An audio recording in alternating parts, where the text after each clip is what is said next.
I want to give some actual rundown thoughts on this list and just discuss what we're expecting here.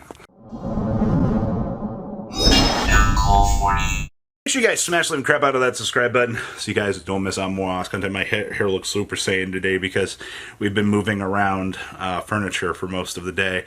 Mattresses and stuff because spring cleanup is here. The weather is nice. Whew, it's been a busy day, and I got the list dropped on me halfway through the day. So this should be going up on Sunday. So thoughts on this list. Holy crap. Well, first of all, Thunder Dragon Colossus coming back. I've seen more hype for the Nemesis Corridor, Nemesis Flag, the Thunder Dragon Colossus, you know, what people are calling the BS piles. We can play the 60 cards. Our residential Thunder Dragon player in the Discord has just been so happy all day. He's like, I can play Runic Thunder Dragon. And it's like, yeah, excellent. This is cool. I actually am surprised to see how people are genuinely so excited to actually see Colossus come back. I mean, we're just a couple cards away from 2019 format just being fully back at full swing. So that's a W out here.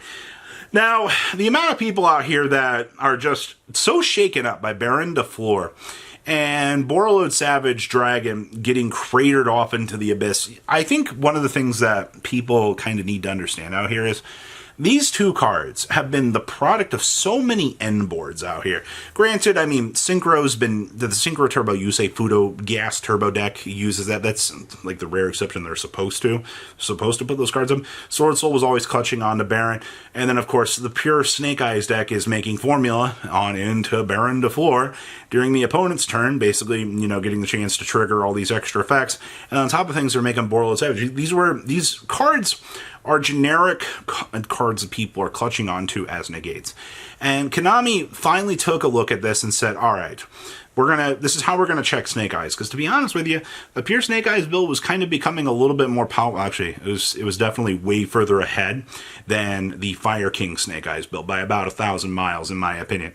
So Konami's luck and logic to this was, you guys remember that dead card game, was we'll go ahead and we'll hit this. We'll go ahead and this will take out the end boards to this deck, and then we can genuinely see how the community shapes up from here.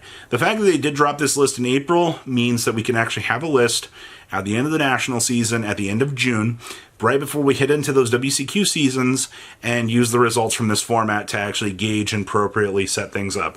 I know this format was, 4.5 months, honestly? We've had some formats that have lasted 2 months, so I do want to plug in that little, thing there.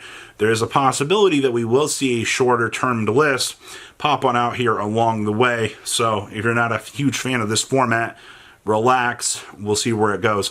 I'm really digging the changes. I'm really happy to see that Konami went after the game pieces that are Borreload, Savage, and Baron that we've seen sticking around so long as these clutch end board pieces. And now they're like, all right, we're going to force some interactivity out here. I mean, I assume people are going to maybe head towards Omega. I've seen Crystal Wing be talked about out here. There are alternatives to these. Are they going to be good?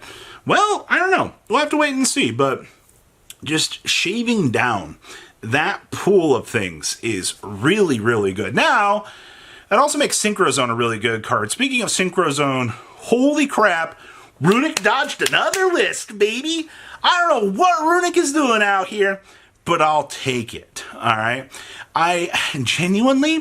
I'm so happy to see Skill Drains still at 3. You have, sure, Goes in Rivalry. There can only be one. Sure, I'm okay with this.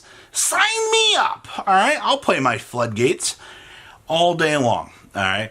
The other big thing I've got to give a shout out to here is, with just we do have Tenpai Dragons coming down the pipeline. I mean, okay, you got to remember that you're looking at this list right now with goggles. You're like, wow, this is some really cool stuff, this is all pre-Legacy slamming us in the face and going, hey kids, are you ready to lose? And it's like, you have the duality of the format shifting here. You have the gassiest OTK deck coming down the pipeline here that we're going to have to deal with. All right, you cannot forget about Tenpai Dragons. And on the exact opposite of that spectrum, you have Yubel out here. It's going to be a huge upgrade menace. And then you have what I mean, what, Fire King Snake Eyes is your best deck?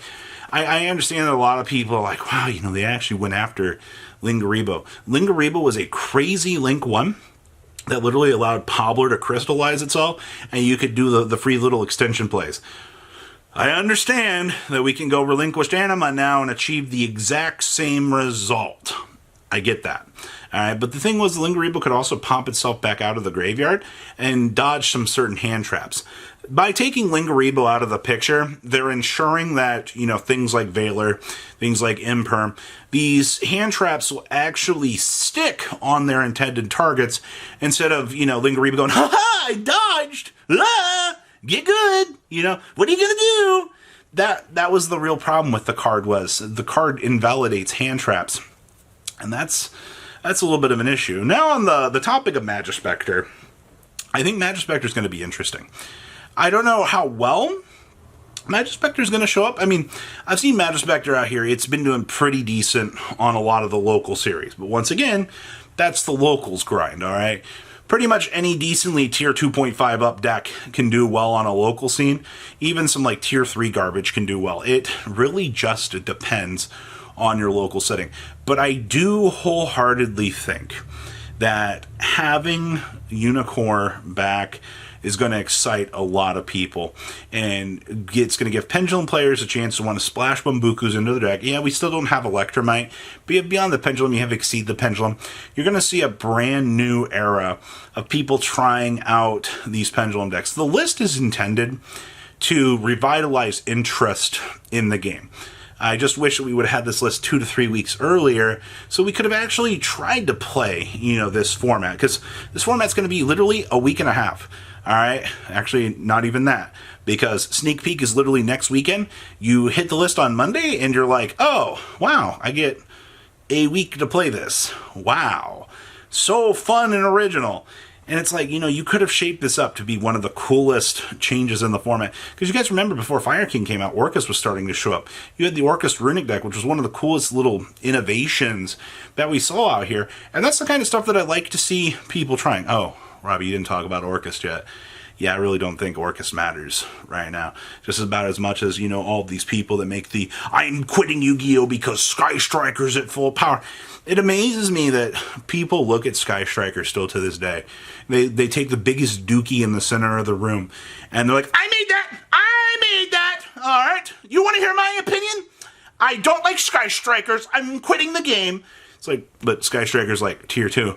And like, I don't care, it beat me once at a locals, and I'm upset. It's like, okay, this is why we don't let the community make Banlist.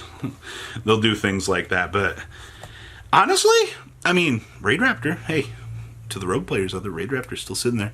Runic's still sitting there. Labyrinth still sitting out there. Labyrinth's going to have some problems, though.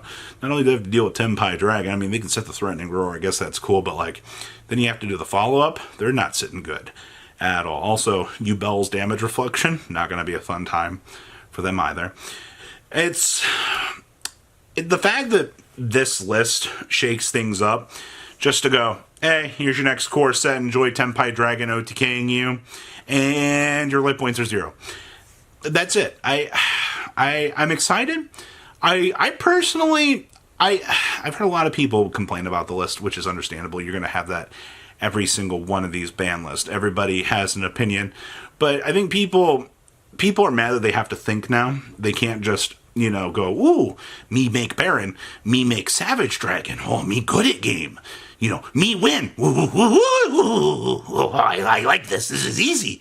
I regurgitate every time. Woo, this pleases me. It's like, no, think. All right, we can do other things now. You're not forced. Oh, wait, they just broke all of the combos? Well, I will say, maybe we'll actually get to play, dare I say it, a little bit of Yu-Gi-Oh! Under this list. Oh, wait, just kidding, you got OTK'd by Tenpai Dragons in 2 minutes? That's okay. That's the future. It's okay. Are you playing Threatening Roar? No? Sounds like a skill issue to me. I don't think you're good. But overall, I think the list is fine. I think a lot of people, it's going to take a lot of time to adjust, but that's fine. All right, change is scary. All right, but At the end of the day, it doesn't matter, because the next set's going to be here in a week. You guys have a good rest of your day, alright? Patrons!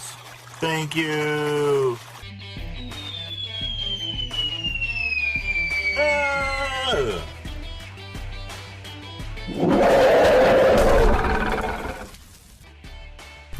Thank you so much for watching. Check out these other videos.